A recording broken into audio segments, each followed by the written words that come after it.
Momita, you are mute. Sorry. Good evening, distinguished dignitaries, respected faculty members, dear students, and our honored guest. It is my No, I can't privilege. hear. I'm sorry. Hello, am I audible? Unfortunately, I can't hear the current speaker. I wonder if you are Momita audible ma'am, to you are others. audible. Okay.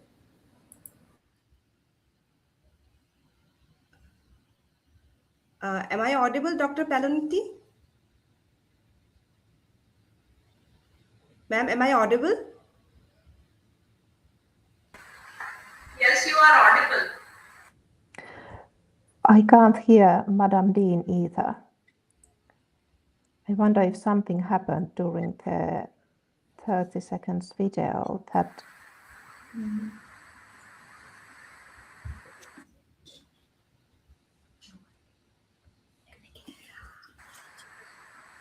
Distinguished dignitaries, respected faculty members, dear students, and our honored guest, it is my privilege to extend a very warm welcome to all of you to day 5 of the yes, the speaker international volume is as high as it can. Let me hosted by. take the external speaker out and see if this would help. Is it audible now? No, I still can't hear. It worked just a minute ago. What you can do is you can log out.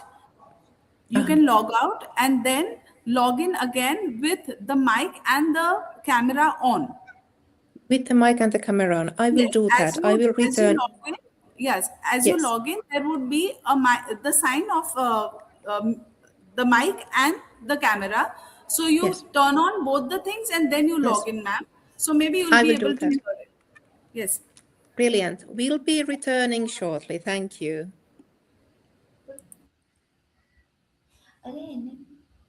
Ma'am, can we continue with the...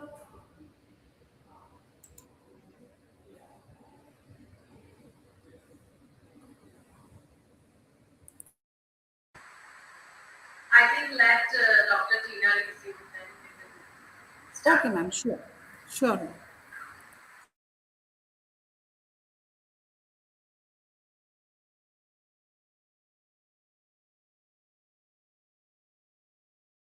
Now let's see if it is working. I wonder if I'm audible to you. Now I think it's working. Is it audible, ma'am? Okay. Yes, it is. Thank you. Okay, so let's begin. As rightly said by Zokan Zitz, sustainability is no longer about doing less harm, it is about doing more good. Good evening, distinguished dignitaries, respected faculty members, dear students, and our honored guest. It is my privilege to extend a very warm welcome to all of you to day 5 of the International Speaker Series hosted by the Faculty of Law, JLS University. This prestigious series continues to serve as an important platform for global academic dialogue. It enables the exchange of knowledge, encourages collaborative thinking, and brings together diverse international perspectives on contemporary issues in law, policy, and sustainability. To formally commence today's program, it is my honor to invite Dr. Mayuri H. Pandya, Dean, Faculty of Law, JLS University, to deliver the welcome address. Dr. Pandya is an eminent academician and a respected member of the Environment Appellate Authority, Government of Gujarat, and also contributes at the national level to the Ministry of Environment, Forest, and Climate Change Appraisal Committee. May I now request ma'am to kindly address the gathering and inaugurate today's session.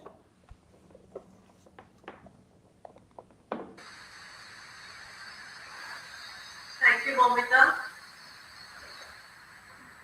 I warmly welcome Dr. Tina, Paloniitty, and all my colleague lawyers and everyone who has joined today on this virtual platform.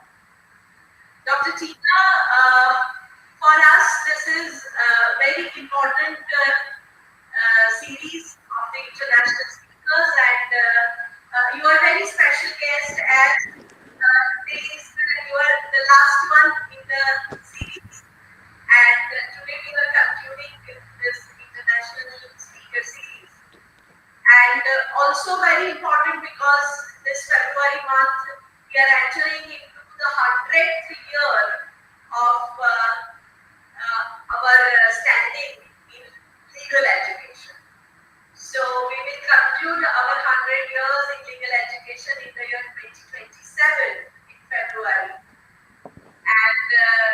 entering on Monday in 100th year.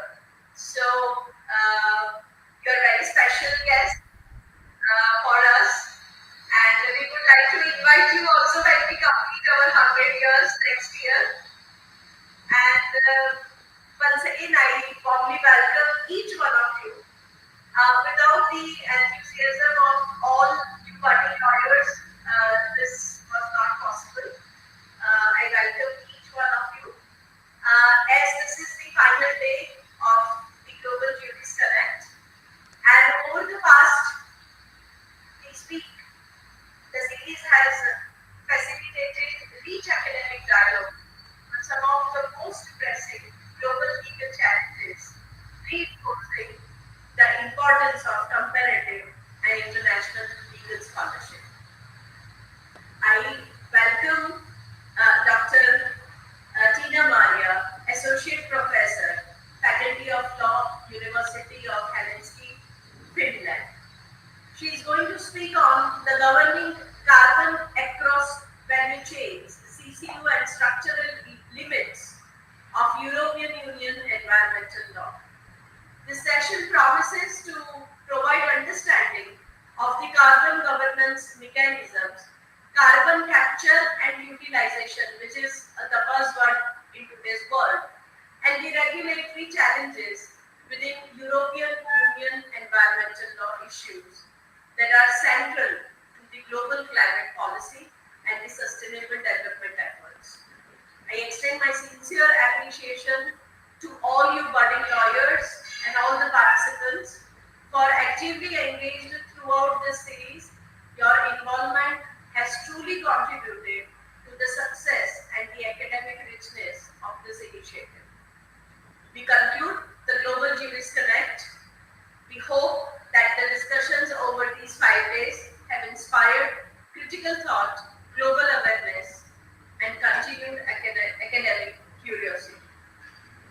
Once again, I welcome each and everyone who have joined today and wish you a very meaningful and enriching session. Thank you, and over to Momita. Thank you, ma'am, for your inspiring and gracious opening remarks. We now move to the introduction of our distinguished guest speaker.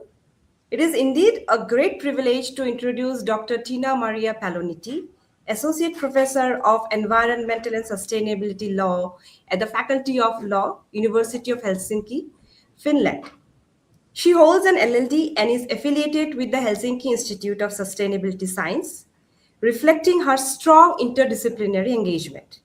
Dr. Paloniitty is an internationally recognized scholar in environmental law and sustainability governance. Her research focuses on biodiversity governance, environmental justice, sustainability regulations, water governance, and EU in environmental law. She serves on the editorial board of the Journal of Environmental Law and is currently the chair of the IUCN Academy of Environmental Law.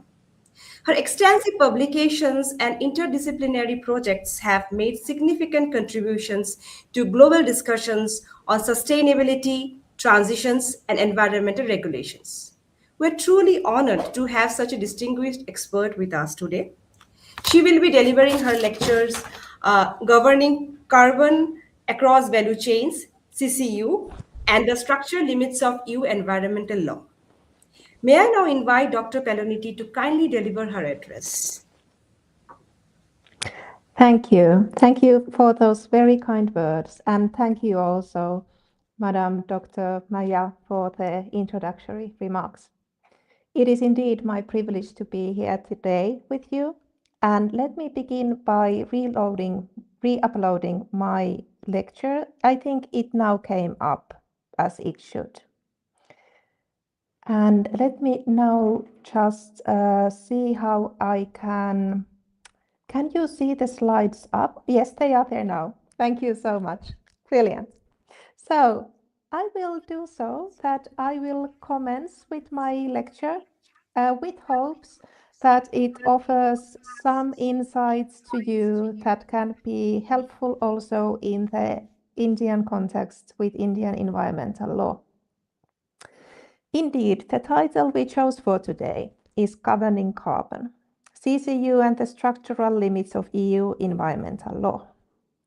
I know that now that I am having the so-called graveyard shift, meaning the last shift or session in a lecture series or a conference, but I hope that you still bear with me for the coming 50 minutes.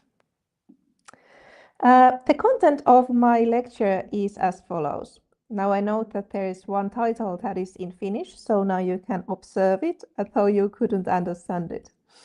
I begin by explaining shortly about value chains and what the value chain approach means that we have developed here at University of Helsinki over past few years. I explain the detailed contents of two value chains. One is from waste incineration to plastic products, and the second value chain is from forest or forest biomass into fuels.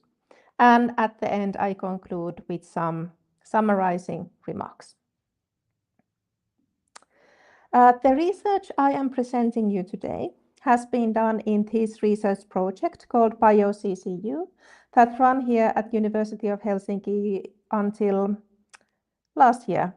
Yeah, it ended at 24 actually already, so over a year ago. Our project had public and private funding, meaning that the funding came from state organizations that fund research, research innovations, and also from private companies. The names of the university and research organizations and companies are present on the PowerPoint. Even though we collaborated with private companies, we always want to emphasize that all our analysis and thinking conclusions are our own. Having said that, discussion with our company partners did significantly improve our analysis and understanding of how law operates in practice, how it enables and curtails sustainability action done by private entities. The researchers who have been working on this team are here. Though I'm senior to them, both Emilie Yli-Helio and Susanna Kaavi are doctoral researchers here at our faculty. The original research idea came from doctoral researcher Emilie Yli-Helio, who was also spearheading the aforementioned research project. And the work I'm presenting is done by the three of us and is based on two research articles, one of which is published and another is at the hopefully last steps of peer review in a journal. But now, having introduced the researchers and the project, let me move on with the research content.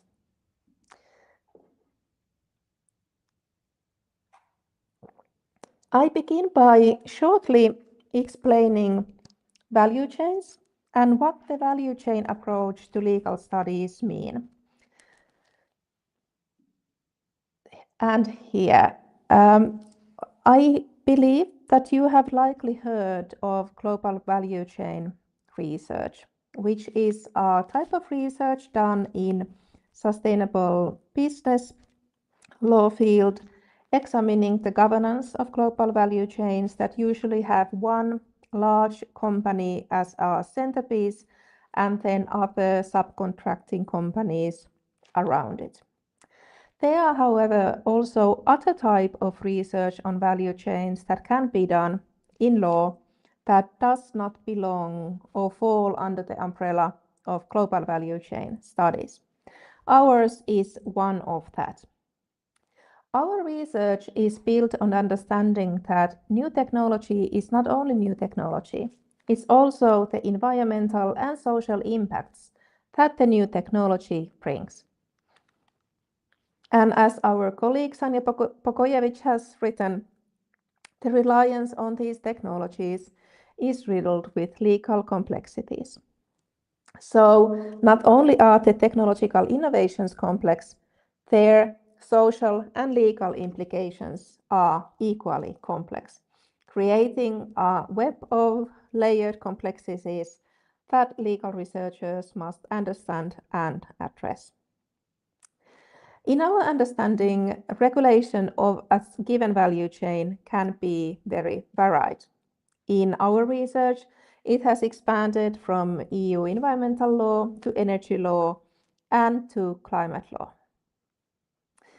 Also needs to be said that the research we have conducted covers many what could be called politically contested regulatory targets or topics, such as waste incineration, plastic products, and forest biomass.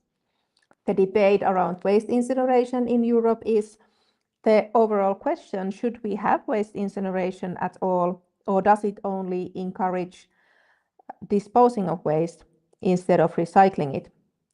Similarly, the discussion on plastics across the globe is, should we have plastics at all, or should we just seek to abolish all use of them? And the discussion on forest biomass is, how much biomass use can the forest sustain without losing their other values therein? So in this sense, our work has covered many political hot potatoes, and it can also be a valid question can also be why we have chosen to study this kind of contested content. I think there are practical reasons to it, but there are also more philosophical reasons to it. And the philosophical reasons being, namely, that at times asking the most difficult question can result in more insightful answers than simpler questions could have provided. Meaning that if we research and focus on also the contested industries, contested activities, we might perhaps learn something on how sustainability transition operates in practice. Here is a slide that is the only one that a bit suffers from the fact that I can't operate the animations on the PowerPoints, but I will walk you through the slide also without the animations. This is a very, very coarse drawing. Apologies on that. None of our team is actually a graphic designer. And the image is here to show you what carbon capture and usage is. The starting point of the image, meaning thinking the image without the red crosses or arrows, is carbon capture and storage. Carbon capture and storage means that, for example, from industrial installation, the CO2 that it emits is captured and stored permanently, for example, in storage that is geological in the ground. However, if we do not have place to store the CO2, as is the case with Finland, because we don't have that kind of cavities in the ground that could take such amounts of CO2 that our industrial installations emit, we have to think of other ways to treat the CO2 after it is captured. And one way to treat the CO2 is to make products out of it, meaning that the storage is actually usage, hence the CCU. The benefits of CCU are that it can mean lowering need of fossil fuels, and when added with hydrogen or coupled with the hydrogen economy, the C in CO2, meaning the carbon, can result in new products that need less fossil fuels than before, meaning CCU products can replace fossil fuel in production. The benefits also are that one doesn't need storing capacity from any area, and one can replace different types of products with the CCU products. So this is all theoretical. This is how CCU very coarsely presented functions in practice. And after this simplification come all the legal realities this kind of activity can entail. And those legal realities are indeed rather complex. Let's now spend few moments on discussing what the value chain approach to legal studies actually is. That is a concept we have been developing here with Emily and Susanna for a couple of years now, trying to encapsulate what we have actually done. Why the research we have done is probably somewhat different from the research done in environmental law previously by any of us or by others. In our publications, we call it value chain approach to legal dogmatics. It could also be value chain approach to regulatory studies or regulation theory, meaning instead of focusing on individual regulatory instruments, we analyze multiple of them that are at the cause of certain value chain. The value chain has the CCU activity at the heart of it, meaning there's always an installation that captures CO2 from its gaseous effluents. Whether the work is any different from the traditional legal dogmatics or regulatory approach to legal studies is a good question, and often in my thinking revolves around the differentiation between law and society or text and context. We do study legal instruments, their text, their scope, their interpretations, but we also are very sensitive to the context, the societal context in which the legal instruments are used and are active. More specifically, what we are interested in, or what we have been interested in, is how different legal instruments treat value chains or their components. Do they recognize that the activity they regulate is part of a value chain? Do the instruments regulate carbon or CO2 or neither? Are they completely blind to the fact that the activity that they regulate is actually part of a CCU value chain? And does the EU regulation understand or manage the circularity of carbon at all? These are the questions that we have been thinking together for some years now. The discussion more broadly is about the fragmented nature of environmental law that is reality across the world. Environmental law has often developed crises first. So there's always been a problem, environmental problem, that policymakers had used regulatory tools to address. It means that we often have abundance of environmental law instruments, and the holistic picture or the interaction of those instruments in same shared reality is perhaps not as well thought through as the content of the specific instruments. On the other hand, regulation also accumulates. It accumulates to activities of certain actors when another type of actors are left with a bit less attention. Our work also highlights the importance of the regulatory object, meaning we have been really thinking through what the different regulatory instruments in EU environmental law actually try to achieve. And also, what is the scope of the instruments? To how big parts of the value chain each regulatory instrument covers. Also, why CCU then? CCU as a topic has been selected because combating climate change cannot be done by only replacing or reducing fossil fuels, but it also means that we need to replace virgin fossil fuel carbon with recycled carbon. And the question of recycled carbon is at the heart of these CCU value chains. And now comes an answer to the difficult question of why to study fields like plastic production. The question is that even if we were successful in reaching the policy aims of reducing the unnecessary use of plastics, we would still need to have plastics in some so-called hard-to-abate sectors. For example, if thinking hospitals, that kind of use or other. And of course, in those hard-to-abate sectors, using recycled carbon instead of fossil carbon would be, environmentally speaking, more sensible.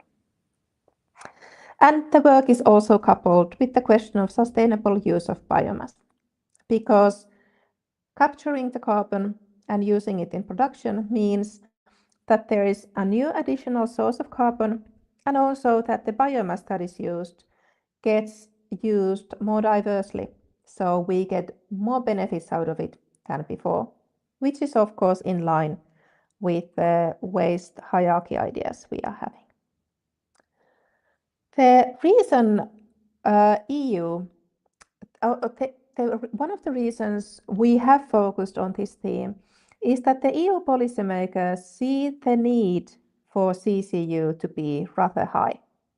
The graph I'm showing is from EU Commission's, which is the executive branch of EU legislator or EU in the EU political system. It's from Commission's Industrial Carbon Management Strategy that came out in 2024. And it shows just how much the Commission would like to see CCU increased in the area of EU by 2050. Here, the dark blue parts are carbon capture and storage, and the light blue are CCU, carbon capture and utilization. You can see that at 2030, which is relatively soon, there is almost no CCU use. But in 2040, there's already very many tens of megatons of CO2 captured and used, and in 2050, even more. So the political pressure and the thinking of policymakers in the EU is heavily on the side of capturing the CO2 as a way to tackle the climate crisis. And this is only from the climate perspective. As our research has shown, there are also very many other perspectives to CCU across the policy fields. Another image I'm showing as a background information is from a research study done in Finland in 2023, when we started our project.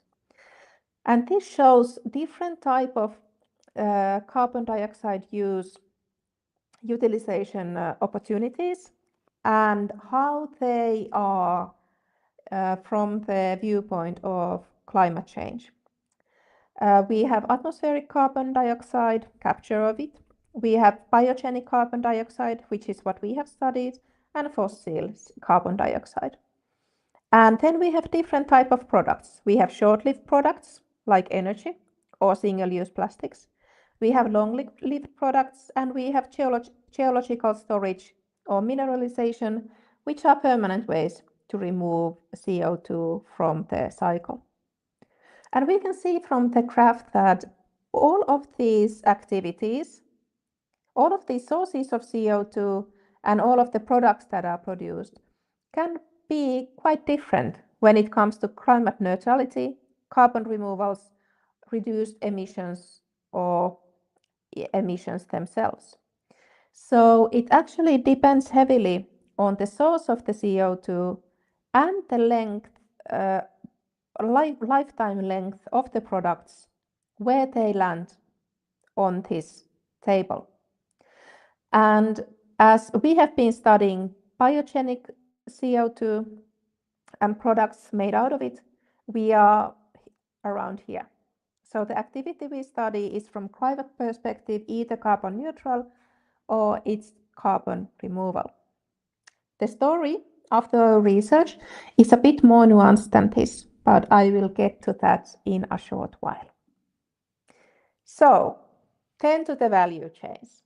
By now, I've been repeatedly mentioning you that we have been studying some value chains, but what those value chains are in practice.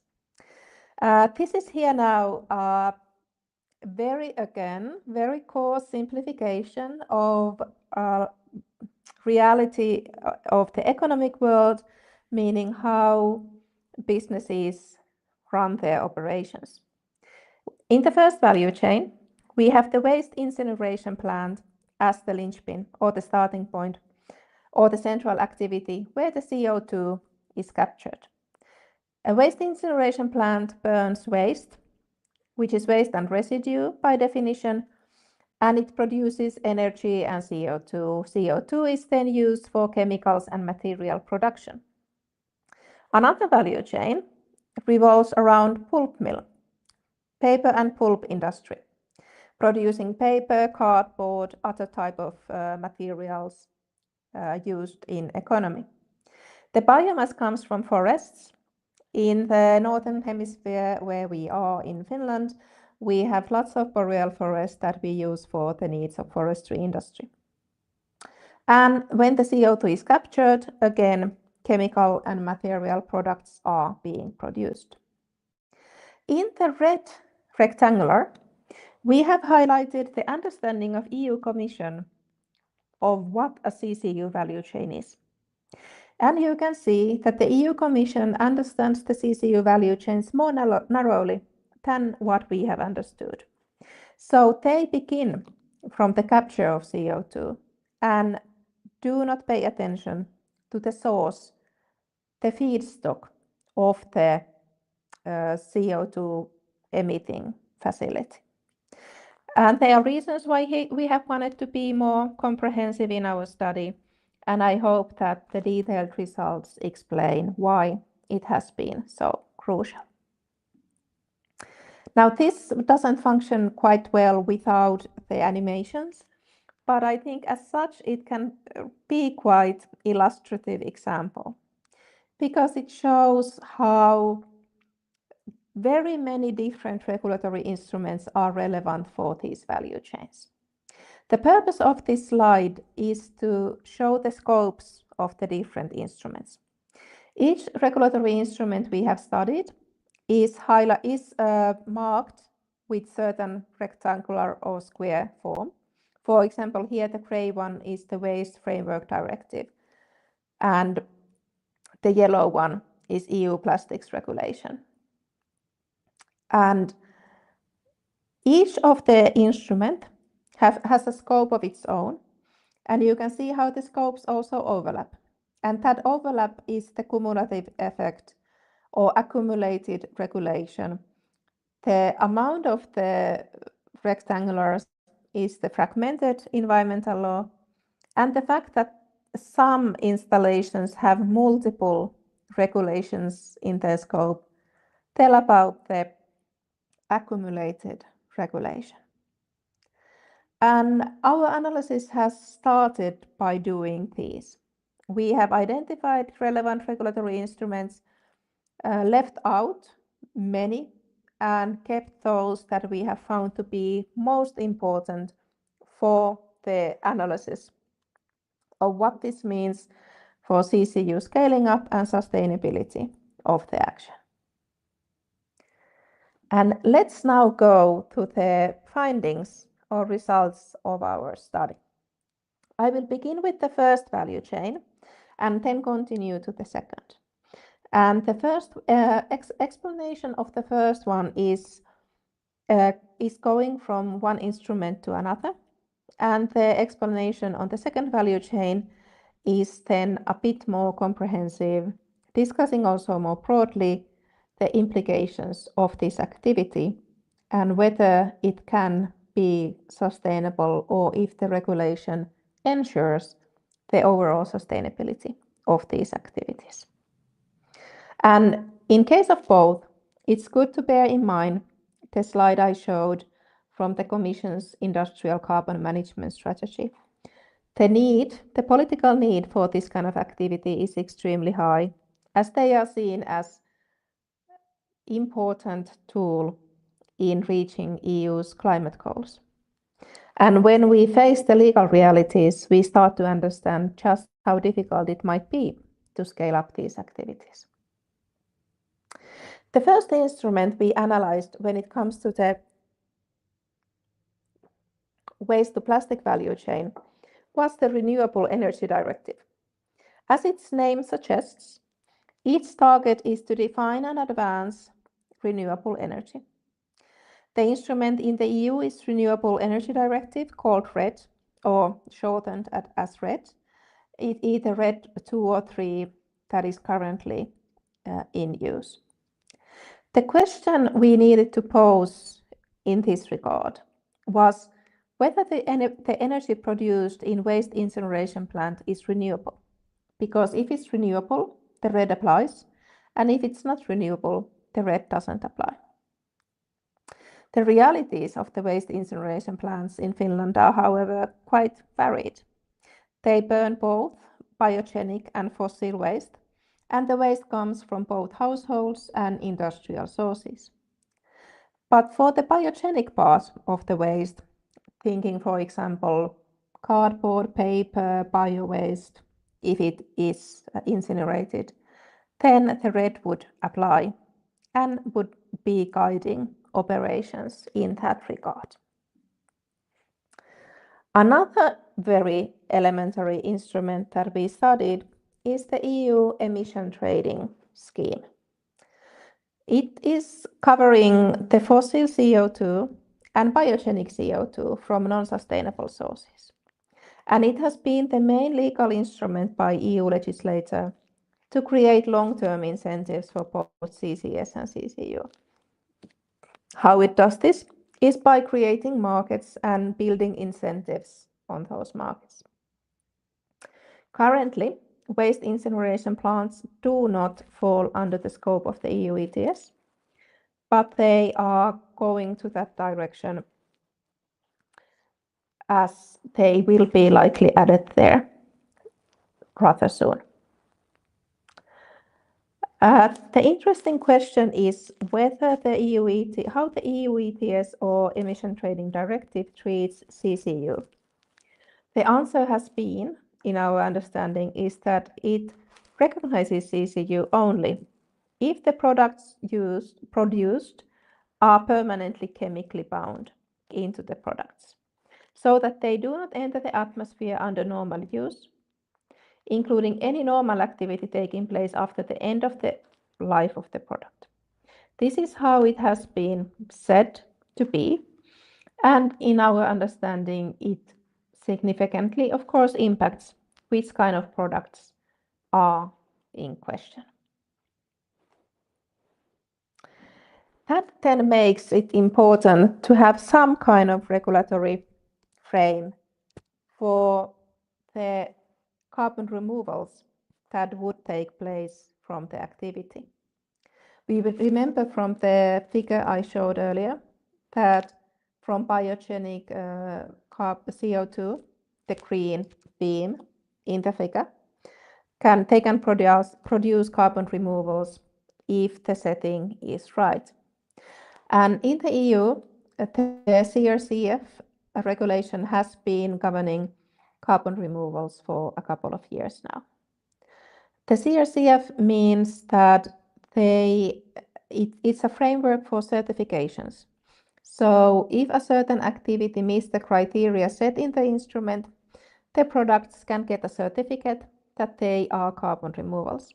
The certificate or the quality criteria are a bit funnily named as quality criteria, coming from quantification, additionality, storage monitoring, and liability, and finally sustainability. And of course here then, relevant is a question that what counts as removal? Is the CO2 captured from waste incineration plant, is it a removal or not? And what kind of product can store carbon so that it would be counted as removals? And this was negotiated during the time of our research, and the outcome was that it will be needing a storage time of at least 35 years to be counted as carbon removal. So if we think of different types of products, we might be thinking, for example, plastics that would be used for infrastructure building or building houses that would be then meeting the quality criteria. But if we think plastics that are used for single use or other type of shorter than 35 years use, then they would not be meeting the criteria. So it means that the certification framework that is meant to incentivize doing the carbon removal activity, again, is applicable also only to a limited number of products. Now, if we have a quick look on where we are on the first value chain, we have seen how the EU ETS treats the value chain, how the CRCF treats it, and how the Renewable Energy Directive treats it. But we are yet to check the feedstock and the output. So how about waste regime and how about the product regime? To begin with the waste incineration or the waste regime, Waste Framework Directive. As mentioned, currently waste incineration plants do not belong to the EU ETS. And the waste itself, the feedstock that is governed by Waste Framework Directive, what is crucial there is that the Waste Framework Directive is the overall instrument that could ensure the sustainability of the value chains. So waste hierarchy that is part of EU WFD would, if it was fully enforced, mean that only such waste is incinerated that cannot be used anywhere else. And in that kind of scenario, it would mean that the waste incinerated and carbon then captured would be sustainably used. But we know that waste hierarchy doesn't have very strict steering force, meaning waste hierarchy isn't in reality functioning as it should. The question we have been posing for WFD is that how carbon is legally qualified under the waste regime. Should it be understood as waste, as byproduct? Does it need to acquire end of waste status? All this has been unclear because WFD is not clear on how it understands carbon or CCU. Another question is the CCU or the CO2 that is emitted under the scope of the WFD at all? And that question has been increasingly relevant because CCS has been excluded, or carbon captured for the purposes of the CCS has been excluded from the scope of the WFD. But CCU is not treated similarly. So the situation with waste regime and CCU is extremely unclear because the instrument does not deal or address CCU in any given way. Then finally, we move from the feedstock part to the product part and think shortly what product regulation thinks of the plastic products manufactured from captured CO2. As mentioned, the main aim of EU's plastic regime is to reduce the use of plastics. Certain types of plastics have been banned and other types of plastics have been disincentivized. And I have been saying that EU plastic regime uses conceptualizing as a steering mechanism because it defines certain types of plastics, and the meaning for that activity is to try to incentivize their use instead of other more harmful plastics. These plastics that are conceptualized are, for example, bio-based or compostable plastics or biodegradable plastics. But the EU has not done similarly to CCU plastics or plastics originated from captured carbon. It is not satisfactory from our point of view because we are actually thinking that the plastic regime could be quite fruitful target if thinking where across the value chain the regulator could create incentives to scale up the activity. And this is now more like a funny fact than a proper finding.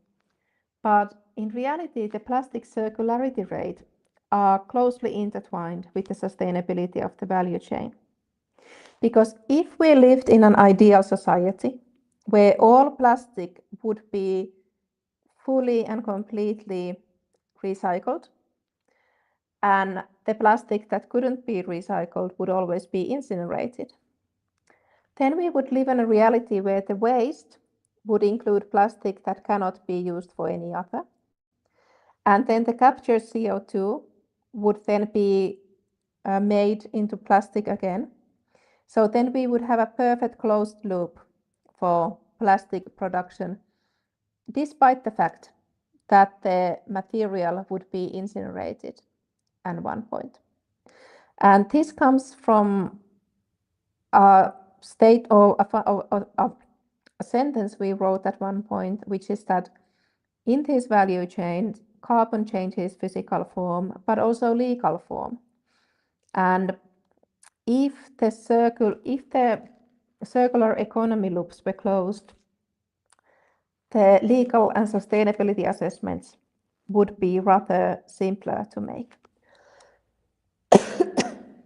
But having said that notion from the ideal world that we do not live in, I will now move to the second value chain, from forest biomass to fuels. This is somewhat similar than the first value chain because it has an plant or installation at the middle, forest as the feedstock, and different products as the outcome. Starting points of this value chain are that when it comes to the bioeconomy strategy of the EU, that is quite recent, the forests of Finland and Sweden play a crucial role. These two northern countries or EU member states have the largest areas of boreal forests of all EU. Because we are so sparsely populated, Finland has only 5 million inhabitants in a rather large land area. And because there are so many policy aims that would like our forests to be used for their purposes, forests are rather contested ground at the moment.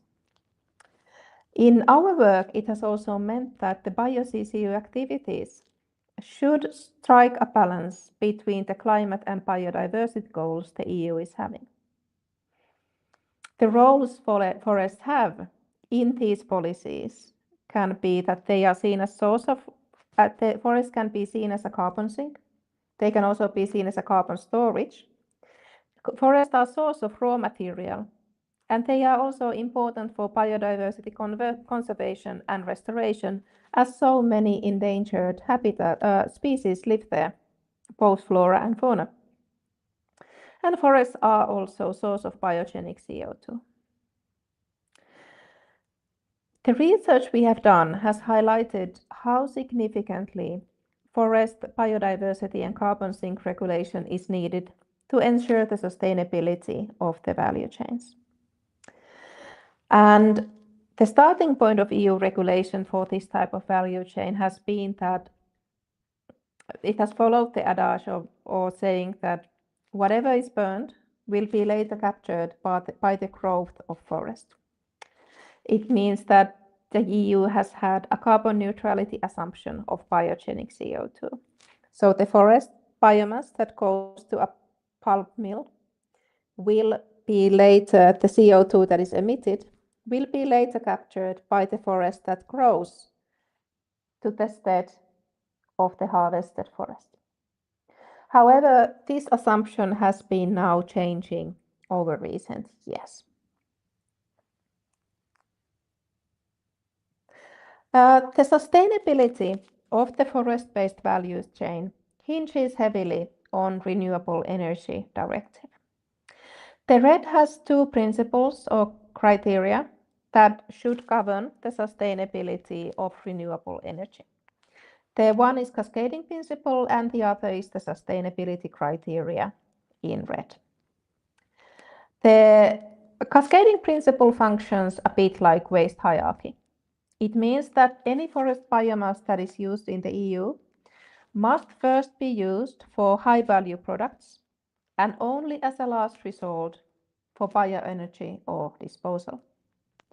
Sustainability criteria, then again, are there to ensure that the increased use of biomass, meaning the different needs there are for forests, do not endanger biodiversity or climate goals of the Union. So the sustainability criteria are trying to do the balancing that I mentioned.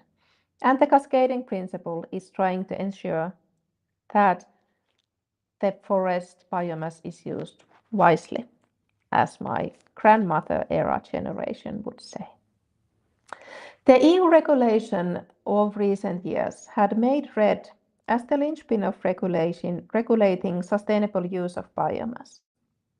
Many new instruments like CRCF or the edits of emission trading scheme, they refer to the RED and rely on RED's ability to ensure the sustainability of biomass use.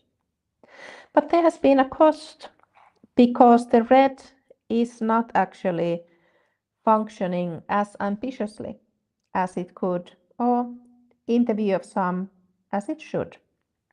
What the RED can do is that it can ensure that the forest biomass that comes to an installation is used wisely. The forest biomass, all parts of it are used for the purpose they are best suited and nothing is wasted. That is good because it means that the resource economy of the individual installation is regulated sustainably. But what the RED cannot do, because both the cascading principle and the sustainability criteria are rather weak, is that it cannot ensure that the feedstock, the forest biomass, would be systemically governed sustainably. We have said that the RED ensures so-called value chain level sustainability, but not systemic sustainability. So then we have a question on how to ensure the systemic sustainability of this kind of value chain. The good side of RED is that it understands value chains. It's one of the few instruments, the CRCF is another, that understand that economy operates as value chains.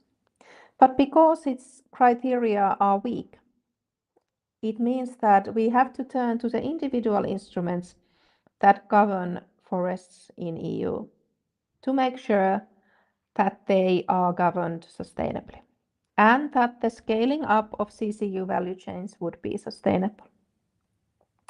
These instruments in the EU are nature restoration law and of course the traditional nature directives, and then LULUCF when it comes to carbon sink.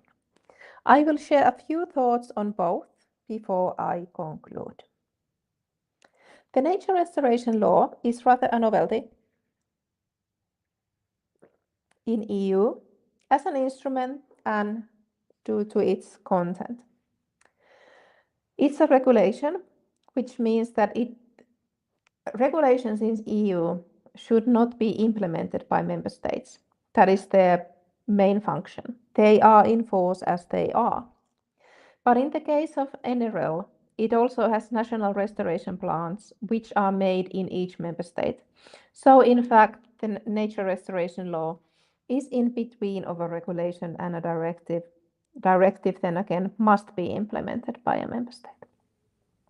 When it comes to the restoration aims of the law, meaning to secure effective and area-based restoration measures by 2030 of certain areas, certain percentage of EU's land and sea areas,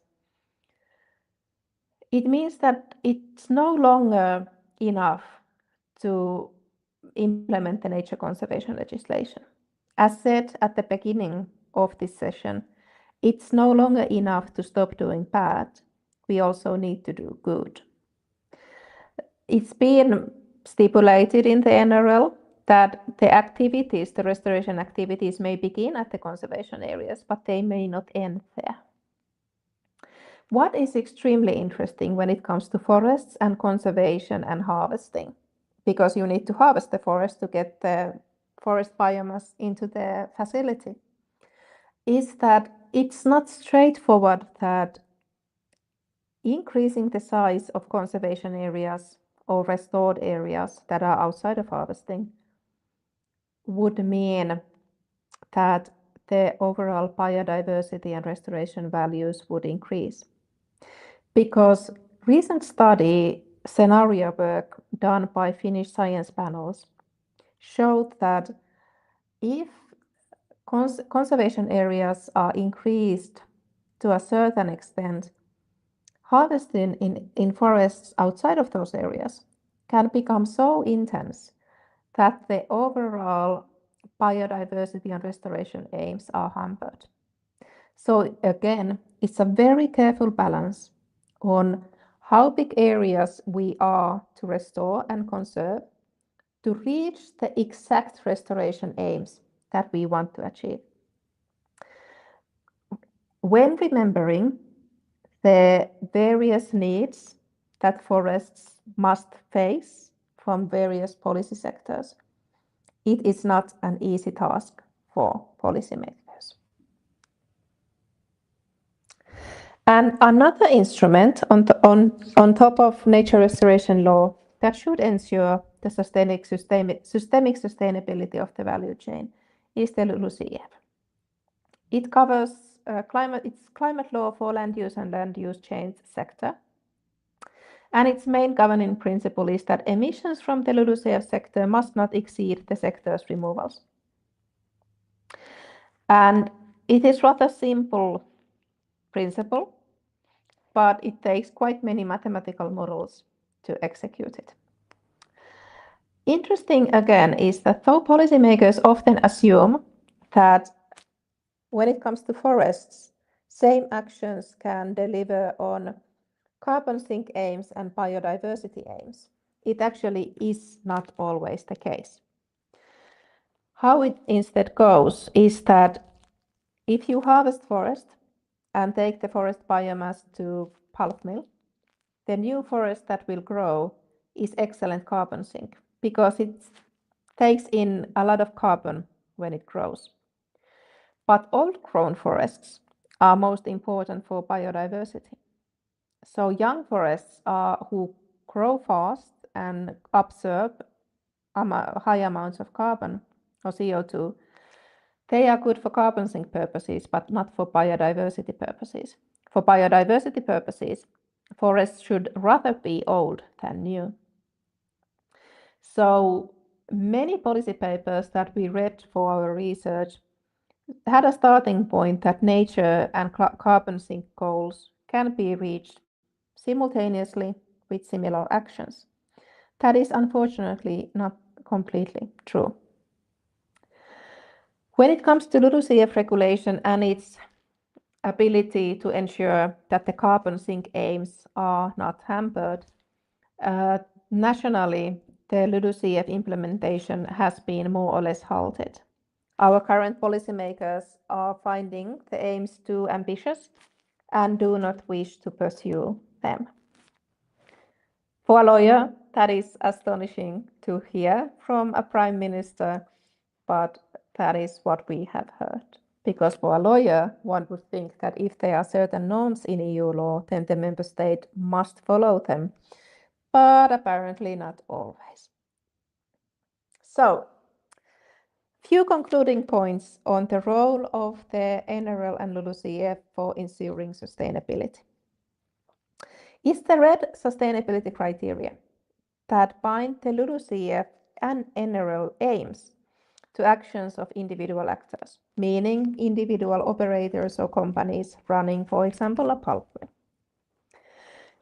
It means that the targets that bind nation, like a member state like Finland, LULUCF targets and nature restoration targets, they bind a nation, but red regulation means that reaching those targets has become extremely important for individual actors too. In Finland, forests are largely privately owned by individual citizens. But again, the forest targets bind a member state, which means that there are intense debates around property rights, rights of the owner, and state's ability to govern forest use. What is important is that if the LULUCF targets are not met, there's a risk of losing the status of biogenic CO2 of Finnish forests overall. So if we do not meet the targets that our policymakers do not want to meet, it would mean that the forest biomass from Finnish forests would no longer be biogenic but fossil. That would then mean that we would be replacing one fossil fuel source with another unsustainable biomass. Thinking this through is not always delivering the outcomes policymakers would want to hear, but they still need to be stated out loud. So, in conclusions, a few collected thoughts. First, there is value for value chains in law research also beyond global value chain studies. If someone tells you that that is the only research there is on value chains in law, you can now prove them wrong, because there's also another type of value chain research within environmental law. Our value chain approach highlights the interdependencies there are between different sectors. Forest, forestry, and forest industry are all in the same value chain, and they are impacted by each other and dependent on each other. It is clear by now that the EU lacks a holistic regulatory framework for carbon circulation. Without it, the regulatory framework remains extremely fragmented. It's pulling on different directions and doesn't deliver the results the policymakers want, and in our understanding also risks reaching the scaling up targets the Commission has set for CCU in the EU. Important to remember is that if you see sustainability mentioned in regulation, it doesn't always mean additionality. We are in the plight we are because the regulation thus far hasn't been strict enough to protect nature from pollution, climate change, and biodiversity degradation. So any new instruments we are to have should be more stringent and more demanding. Unfortunately, it seems that we also can have instruments like RED that have sustainability mentioned in them, but do not actually add anything, but just summarize or refer to what has already been done. But if it's not enough what has been done, that cannot be sufficient. And lastly, as is familiar by now, regulation in environmental law is one hand fragmented, but on the other hand accumulated, which is causing its own challenges for actors in the field who might want to reach the sustainability aims, but are having hard time understanding what is asked of them. Here are a few sources if you are interested in reading more. And at this point, I would like to say thank you. I went a bit of overtime, I think 3 minutes. I'm sorry of that, but we can now proceed with the program. Thank you, Dr. Paloniitty, for that enlightening and thought-provoking. Let me try to. I can't hear you. Is it audible? Unfortunately. Oh, something has happened.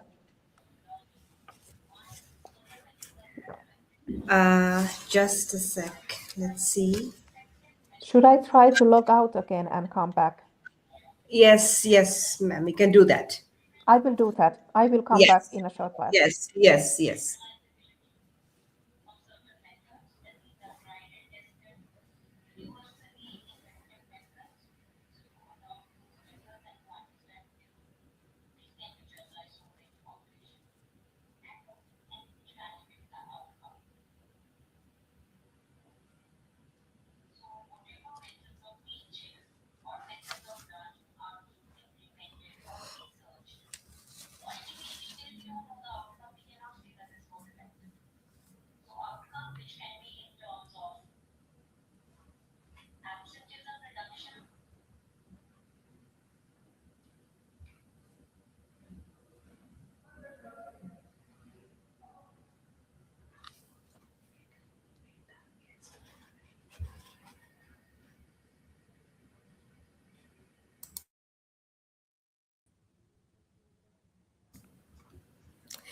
Is it audible, ma'am?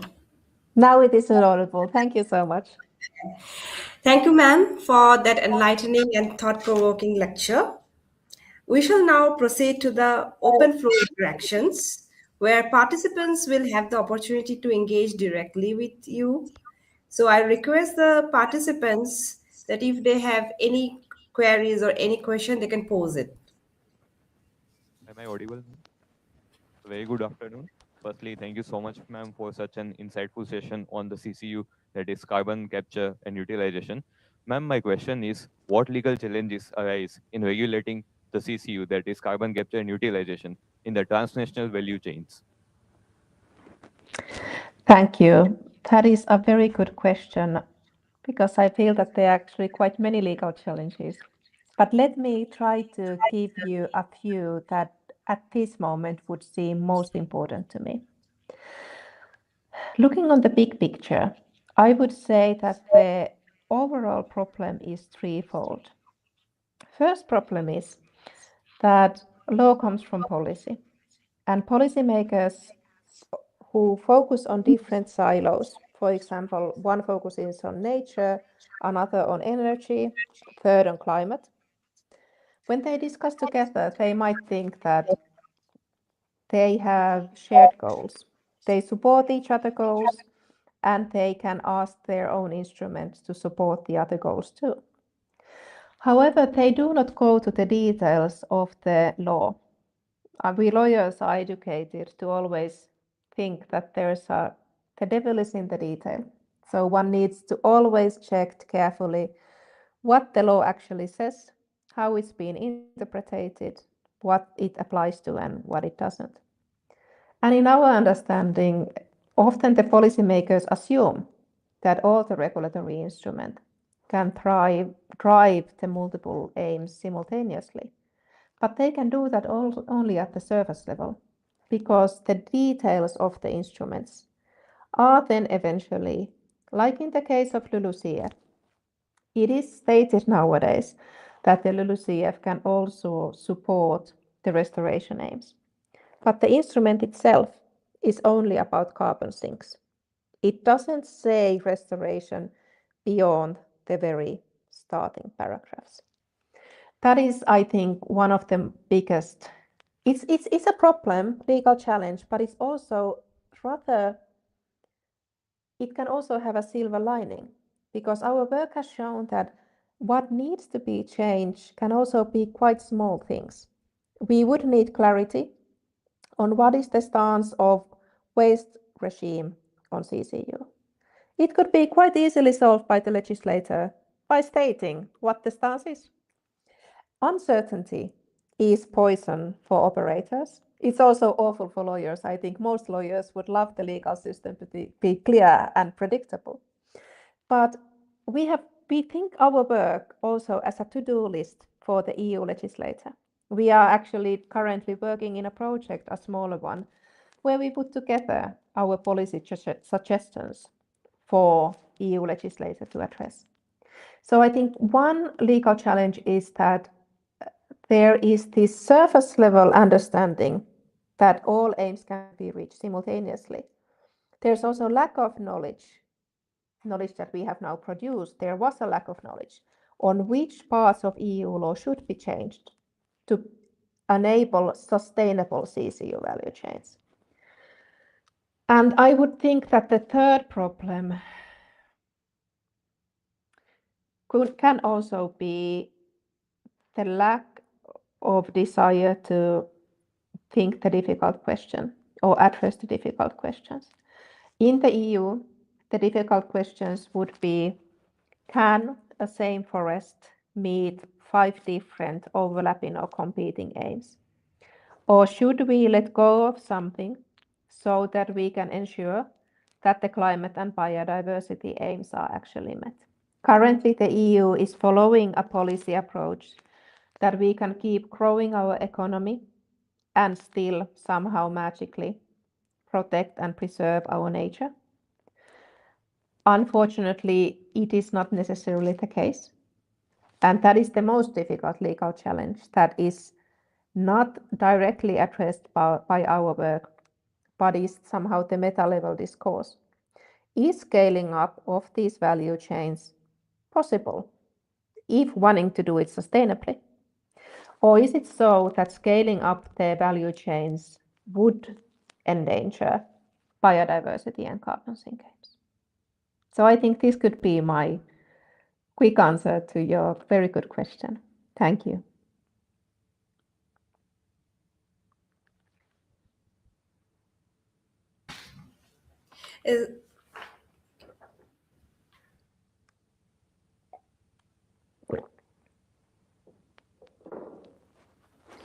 Yes, you can ask question.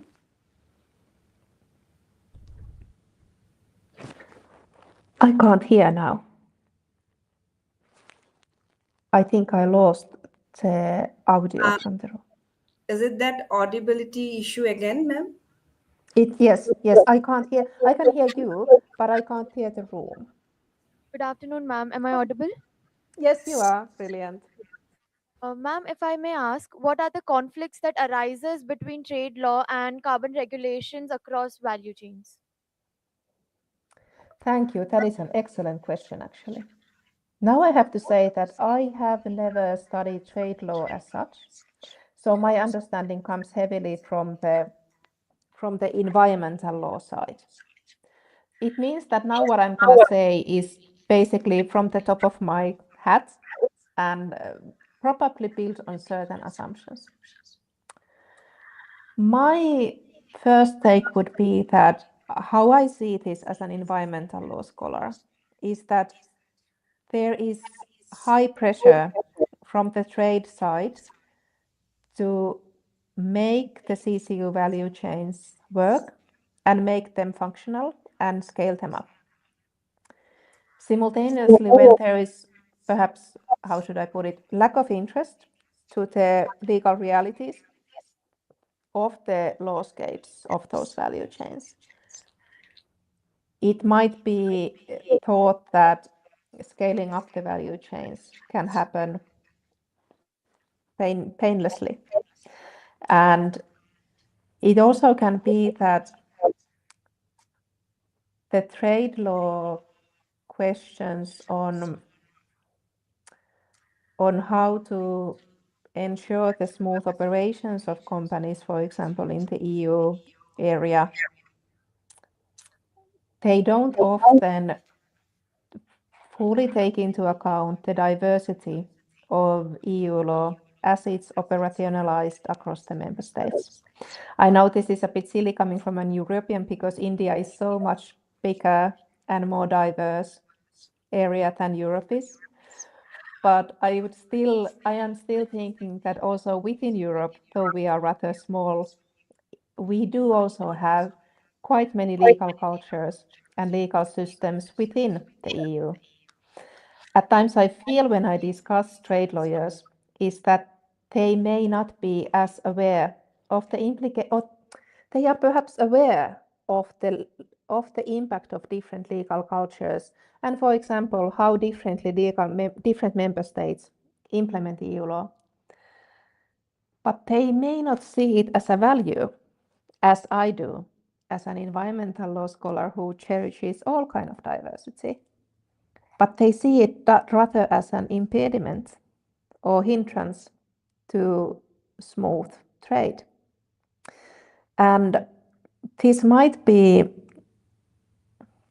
there was one very renowned economist saying some months ago, last fall I think it was, he's extremely renowned, and he said that as an economist, his advice to EU would be to abolish directives as regulatory instruments. In EU, directives are implemented by member states. Implementation means that it adds diversity because they are then enforced in the individual legal systems, their administration, their authorities. From the economist's point of view, it seemed that the diversity this enforcement causes is hampering the economic activities in the EU.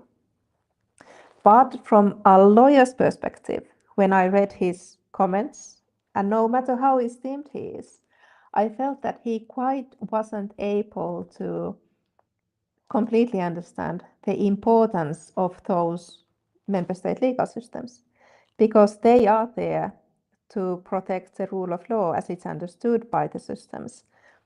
And if sidelining them, choosing to operate basically from Brussels only and skipping the national governments, I cannot see it as a feasible way forward, because from the perspective of a scholar in one individual member state, that would then mean total federalism instead of the current way that EU is structured as a EU entity and its member states. So it might be that my answer is rather on cultural differences between how perhaps a trade lawyer and an environmental lawyer see these things. Thank you for the very good question. We have one last question from our end. Yeah.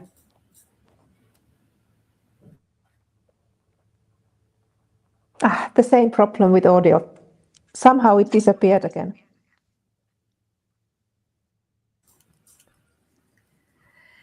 Okay. Just check whether the mic is on. Mm-hmm. Audible now?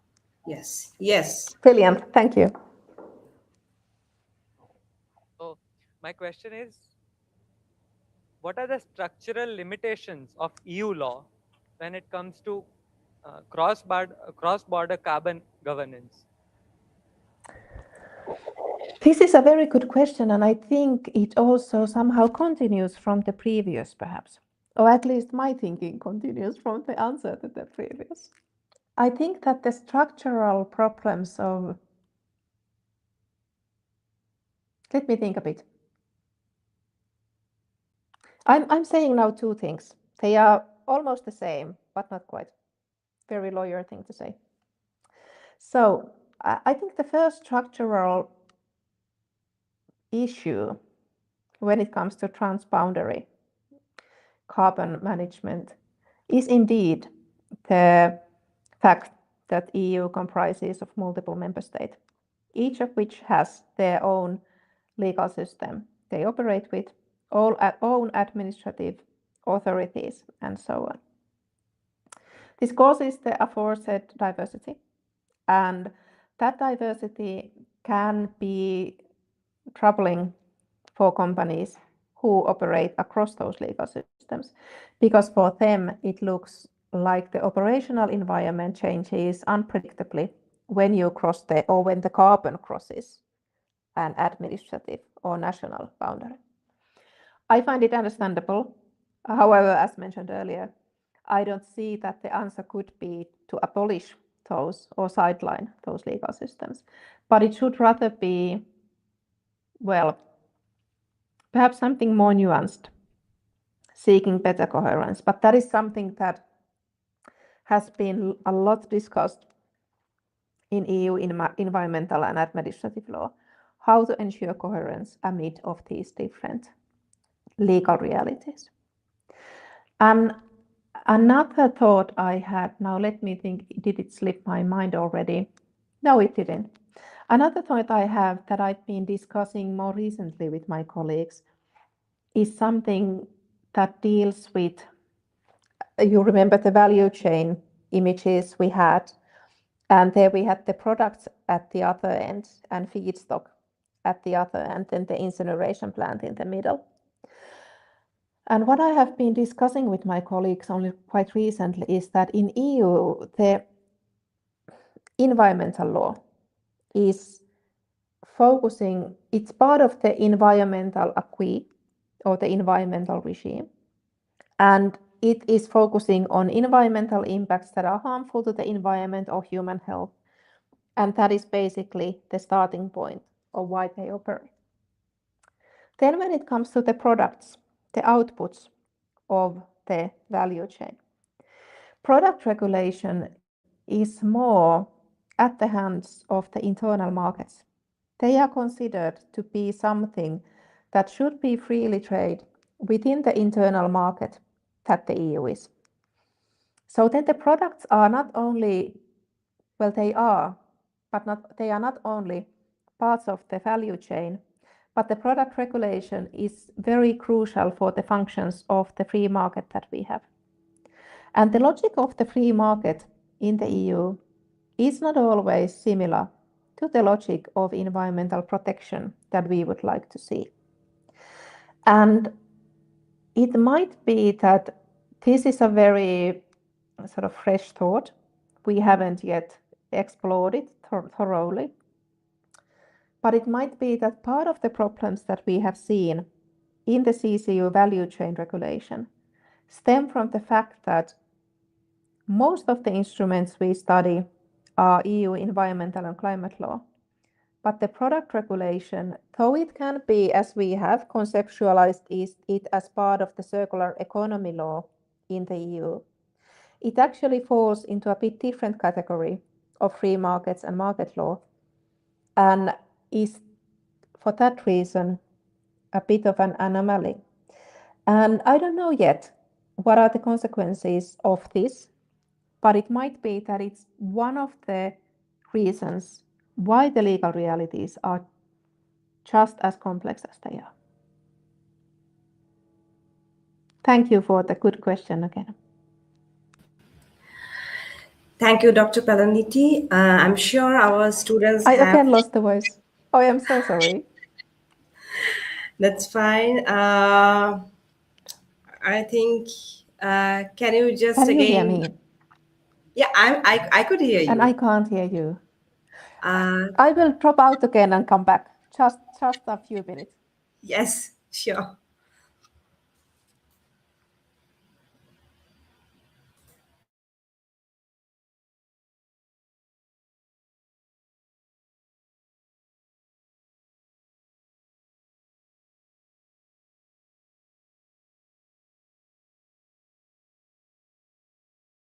While our guest joins, the link of the feedback form has been shared in the comment box.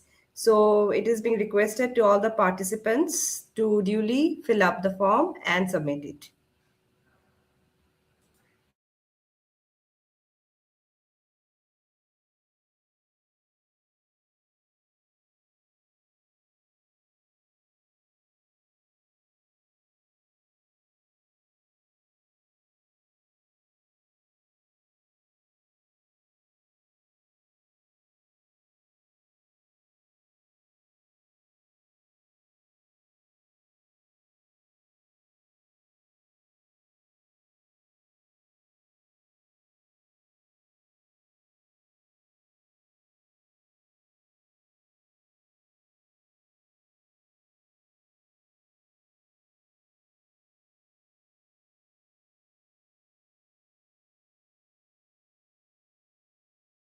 I wonder if you... Yeah, now you can. Brilliant. Again. And I'm sure our students have truly benefited from such engaging and insightful discussions. Now, as we approach the conclusion of today's program, it is my honor to invite Dr. Sneha Shukla, Vice Director, Faculty of Law, JLS University, to deliver the vote of thanks. Dr. Shukla is an accomplished academician and an alumni of Indian Institute of Management, Ahmedabad, with significant contributions to research, institutional development, and legal education. May I request ma'am to kindly present the vote of thanks. Thank you, Mamata. As we arrive today at the culmination of this enriching 5-day journey, I am reminded of a simple yet powerful thought. The greatest conversations do not end when the session concludes. They continue in the minds they have ignited. And I am sure students have been able to grab this, and that ignition is on now. Over the past few days, Global Jurist Connect has truly embodied this spirit of dialogue beyond boundaries. It is my privilege to extend sincere appreciation to Dr. Tina Paloniitty, Associate Professor, Faculty of Law, University of Helsinki, Finland, for her profound and thought-provoking address on governing carbon across value chains. Her insightful exploration of carbon governance, carbon capture, and utilization frameworks, and the structural dimensions of European Union environmental regulation offered both analytical depth and global relevance. The session provided a fitting and intellectually compelling conclusion to this international speaker series, underscoring the evolving role of law in responding to climate imperatives and sustainability challenges. A profound note of gratitude to respected Sri Sudhir Nanavati Sir, President, GLS University, whose exemplary leadership and unwavering commitment to education continue to inspire us all. I express my sincere appreciation to Dr. Chandni Kapadia Ma'am, Executive Director, GLS University, whose encouragement and institutional guidance strengthen every scholarly endeavor. My respectful regards to Dr. Dharmesh Shah, Provost, GLS University, to Mr. Shashank Shah, CFO, GLS University, and office bearers for their steady support. Special recognition to Dr. Mayuri Pandya Ma'am, Dean, Faculty of Law, whose foresight, dedication, and perseverance transformed this concept into a vibrant international forum of ideas. I also extend my appreciation to our faculty members, coordinators, student volunteers, and participants whose consistent enthusiasm, thoughtful reflections, and active engagement throughout these 5 days infuse the series with energy and purpose. As we formally conclude Global Juris Connect, a scholarly convergence, international speaker series, it is our hope that the insights shared, perspectives exchanged, and questions raised will continue to inspire research, dialogue, and meaningful academic pursuit. With gratitude to each individual who contributed to this collective success, I thank you all for being a part of this remarkable journey. Thank you so much and have a wonderful evening ahead. Thank you, ma'am. Thank you, Dr. Sneha, and thank you so much for inviting me. It has been such a pleasure to be here with you and also this way online revisit Gujarat after a couple of years pause. Yes, ma'am, and the feeling is mutual, I must say. It has been absolutely joy, and thank you Yeah. again, and I wish you good night also. Thank you, ma'am. Thank you, ma'am. With this, we formally conclude day 5 of the International Speaker Series. On behalf of the Faculty of Law, GLS University, we extend our sincere gratitude to our esteemed guest, Dr. Tina Maria Paloniitty, to our dignitaries, faculty members, and to all the participants for their valued presence and engagement. Thank you. Wishing everyone a very pleasant evening and a good day to Dr. Paloniitty. Thank you.